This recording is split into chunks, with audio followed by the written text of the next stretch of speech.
अब रासपालाई कुनै पनि हालतमा फुट्ने छुट छैन, नेपाली जनताको फुटाउने म्यान्डेट पनि होइन र नेपालको इतिहासले पनि रासपालाई फुट्ने अधिकार दिएको छैन।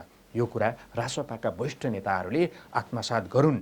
विगतका अस्थिर सरकारहरू हामीले देख्यौँ, नेपालले भोग्यो, त्यस्तो अस्थिर सरकार अब नबनोस् भन्ने हो।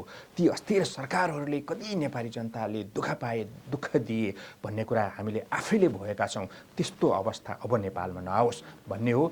त्यो दुःख र कष्टको जगबाट अहिलेको रासपाको जन्म भएको यो कुरा रासपाले नभुलुन्। यतिखेर रासपा र बालेन सरकारलाई गम्भीर चुनौतीहरू आउने देखिएको छ। अब देशको सबैभन्दा ठुलो पार्टी भएको नाताले उसलाई फुटाउनलाई चौतर्फी घेराबन्दीहरू हुनेछन् अथवा भइसकेका छन्। रासपाभित्र पनि फुटका गन्धहरू देखिन थालेको छ। रासपाभित्र पनि असन्तुष्टिहरू देखिन थालेको छ। वरिष्ठ नेता बालेन शाहको स्वभाव र प्रवृत्तिलाई लिएर रासपाभित्र पनि कुराहरू चल्न थालेको देखिएको छ र फुटको गन्धहरू देखिएको छ। तर रासपालाई कुनै पनि हालतमा फुटको छुट छैन, फुटको म्यान्डेट छैन। जनताले दिएको म्यान्डेट फुट होइन र रासपा फुट्नु हुँदैन भन्ने जनताको चाहना हो। यदि रासपा यो अवस्थामा फुट्यो भने देशले ठुलो दुर्भाग्य बेहोर्नु पर्ने हुन्छ, देशको ठुलो दुर्भाग्य हुन्छ। रासपाका वरिष्ठ नेताहरू बालेन, रवि लामिछाने, डिपी अर्याल, स्वर्णिम वाग्लेहरूलाई अब रासपा फुटाउने कुनै पनि अधिकार छैन, कुनै पनि छुट छैन र कुनै पनि जनताको म्यान्डेट पनि होइन। हाम्रो आँखा अगाडि विगतका इतिहासहरू छन्, ठुल्ठुला पार्टीहरूका इतिहासहरू छन्। नेपाली काङ्ग्रेसको नेतृत्वमा नेपाली जनताले बहुमत दिएको थियो, ठुलो पार्टी बनेको थियो। तर त्यो ठुलो पार्टी गिरिजाप्रसाद कोइरालाको नेतृत्वमा सरकार रहँदा र गिरिजाप्रसाद कोइरालाले त्यो पार्टीलाई नेतृत्व गरिरहँदा शेरबहादुर देउवाको नेतृत्वमा 36को नाममा पार्टी फुटेको इतिहास हाम्रो आँखा अगाडि जगजाहेर छ। हामीले आफ्नै आँखाले देखेका छौँ, हामीले आफैले भोगेका छौँ। त्यसै गरी नेकपा एमालेलाई जनताले ठुलो पार्टी बनायो र सरकारको नेतृत्व पनि दियो र त्यो समयमा माधव नेपालले पार्टीको नेतृत्व गरिरहेको थियो र वामदेव गौतमको नेतृत्वमा त्यो पार्टी पनि फुटेको हामीले देखेका छौँ, हामीले भोगेका छौँ।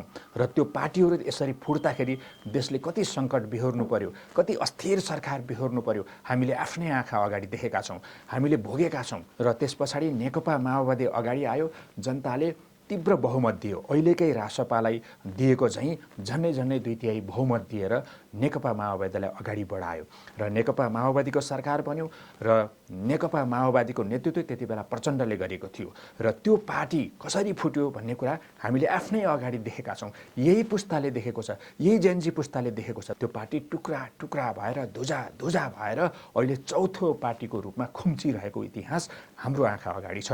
त्यसो भएकोले जब यो देशमा कुनै पनि दल ठुलो बन्छ र त्यो दल टुक्रा टुक्रा भएको हामीले आफ्नै आँखाले देखेको नाताले रासपा पनि फुट्दैन भन्न सकिन्न र रासपालाई पनि आशंकाहरू गरिएको छ र रासपाका वरिष्ठ नेताहरूले कुनै पनि हालतमा यो पार्टीलाई फुटाउनु हुँदैन, जनताको त्यो म्यान्डेट होइन।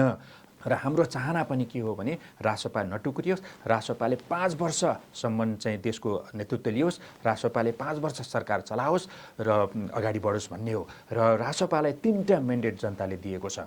पहिलो म्यान्डेट भनेको नेपालमा भएको व्यथिति र भ्रष्टाचारलाई निर्मूल गर्ने, दोस्रो म्यान्डेट भनेको विकासको गतिलाई अघि बढाउने, तेस्रो म्यान्डेट भनेको नेपालको शासकीय स्वरूपलाई परिवर्तन गर्ने र कार्यकारी प्रमुखको रूपमा देशलाई लैजाने, यो तेस्रो म्यान्डेट हो। यो 3टा म्यान्डेट चाहिँ रासपाले पुरा गर्नै पर्छ।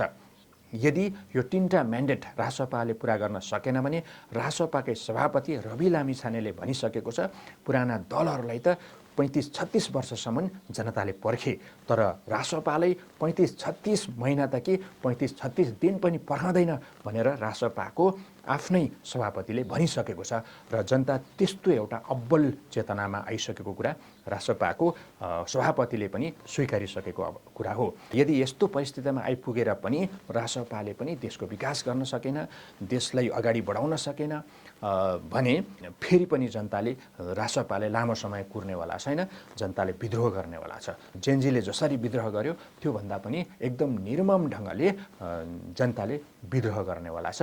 त्यो रासपाको वरिष्ठ नेताहरूले बुझुन् र हाम्रो चाहना पनि अब देश अस्थिर अवस्थामा जानु हुँदैन, देशको सरकार स्थिर बन्नुपर्छ।